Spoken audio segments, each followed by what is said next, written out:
Hello and welcome. আজকে আমি আপনাদের সাথে একটি মজাদার স্ন্যাক্স রেসিপি চিকেন কাবাব শেয়ার করব। চিকেন কাবাবের জন্য সবার আগে আমি চিকেনটা রেডি করে নিয়েছি। কাঁটা চামচ দিয়ে আমি রেডি করা চিকেনগুলোকে শ্রেড করে নিয়েছি। এর সাথে লাগবে আমাদের বয়েলড পটেটো। আমি এখানে 3টা বয়েলড পটেটো ইউজ করেছি, একটুখানি ধনিয়া পাতা, চাট মশলা এবং তেলে ভাজা লাল মরিচ। চিকেন রেডি করার জন্য আমি একদম বেয়ার মিনিমাম ইনগ্রিডিয়েন্টস ইউজ করেছি। তেল, পেঁয়াজ, মরিচ, মশলা, যা এর সাথে অ্যাডিশনাল হিসেবে আমি একটু সয়া সস এবং ব্ল্যাক পেপার ইউজ করেছি। চিকেন কাবাব বানানোর জন্য আলটিমেটলি আলু ভর্তার স্টাইলে ভর্তাটা তৈরি করে এর সাথে চিকেন অ্যাড করে কাবাব বানানোর মতোই ব্যাপারটা।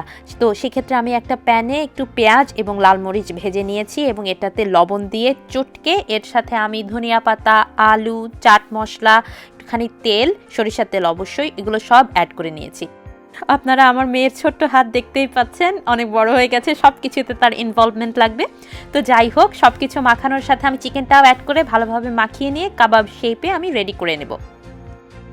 আপনারা যদি ডিপে প্রিজার্ভ করতে চান সেক্ষেত্রে যেটা করবেন যে এই যে প্লেটে এভাবে ছড়িয়ে রাখা আছে, এই অবস্থায় আপনারা যদি ফ্রিজে 1-2 ঘন্টা রেখে দেন, এরপর বের করে একটা বাক্সে লেয়ারে লেয়ারে রাখেন, তাহলে আর এটা একসাথে লেগে যাবে না এবং আপনাদের আলাদা করে ভেজে রাখারও দরকার হবে না।